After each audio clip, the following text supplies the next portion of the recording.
Praise the Lord. ഞാൻ ഈ എഫാത്ത ഗ്രൂപ്പിൽ ഇതിക്ക് മുൻപ്, പ്രത്യേകിച്ച് കോവിഡിൻ്റെ സമയത്തൊക്കെ ഞാൻ ഇതിക്ക് മുൻപ് 3-4 തവണ ബൈബിൾ റീഡിങ് മാരത്തണിൽ പങ്കെടുക്കുകയും എനിക്ക് ഒരുപാട് പേഴ്സണലി എനിക്ക് ഒത്തിരി ഗ്രോ ചെയ്യാൻ സഹായിച്ച ഒന്നായിരുന്നു ഈ ബൈബിൾ മാരത്തൺ, ഈ ജേണി. പ്രത്യേകിച്ച് ലാസ്റ്റ് ഞാൻ അവസാനമായിട്ട് ഇത് ഇപ്പോൾ വായിച്ചത് കൂടാതെ എനിക്ക് മുൻപ് വായിച്ചപ്പോൾ എനിക്ക് റെവലേഷനായിരുന്നു കിട്ടിയത്. റെവലേഷൻ വായിച്ച സമയത്ത് ഞാൻ പരിശുദ്ധാത്മാവിനാൽ ഞാൻ വായിച്ചുകൊണ്ടിരുന്നപ്പോൾ ഞാൻ ജീവിതത്തിൽ ബൈബിള് വായിക്കുമെങ്കിലും ഞാൻ റെവലേഷൻ എനിക്ക് ഭയങ്കര പേടിയായിരുന്നു. ഞാൻ പിന്നീട് ഒരിക്കലും റെവലേഷൻ വായിച്ചിട്ടില്ല. അപ്പം ഞാൻ ജെയിംസ് വായിച്ച് അവിടെ നിർത്തി. ഞാൻ ഒരിക്കലും കണ്ടിന്യൂ ചെയ്യൂല. റെവലേഷൻ ആകുമ്പോൾ എനിക്ക് ഭയങ്കര പേടിയായിരുന്നു. അപ്പം ഞാൻ ജീവിതത്തിൽ ആദ്യമായിട്ടാണ് കഴിഞ്ഞ മാരത്തണിൽ റെവലേഷൻ വായിച്ചത്.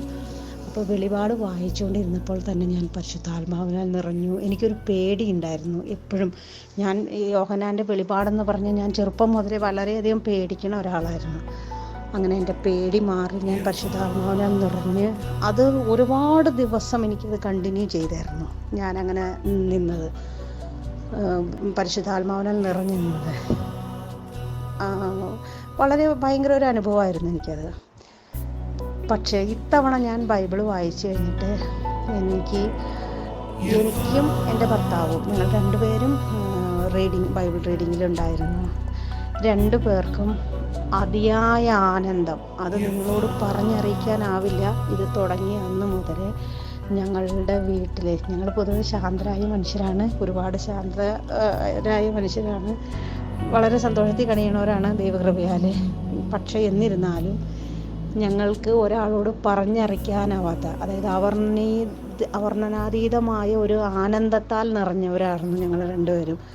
അപ്പോൾ ഭയങ്കര സന്തോഷം, ഒരു ഭയങ്കര പീസ്ഫുൾ ആയിട്ട് നമ്മളുടെ മനസ്സ് ശാന്തമായി ഉറങ്ങാം.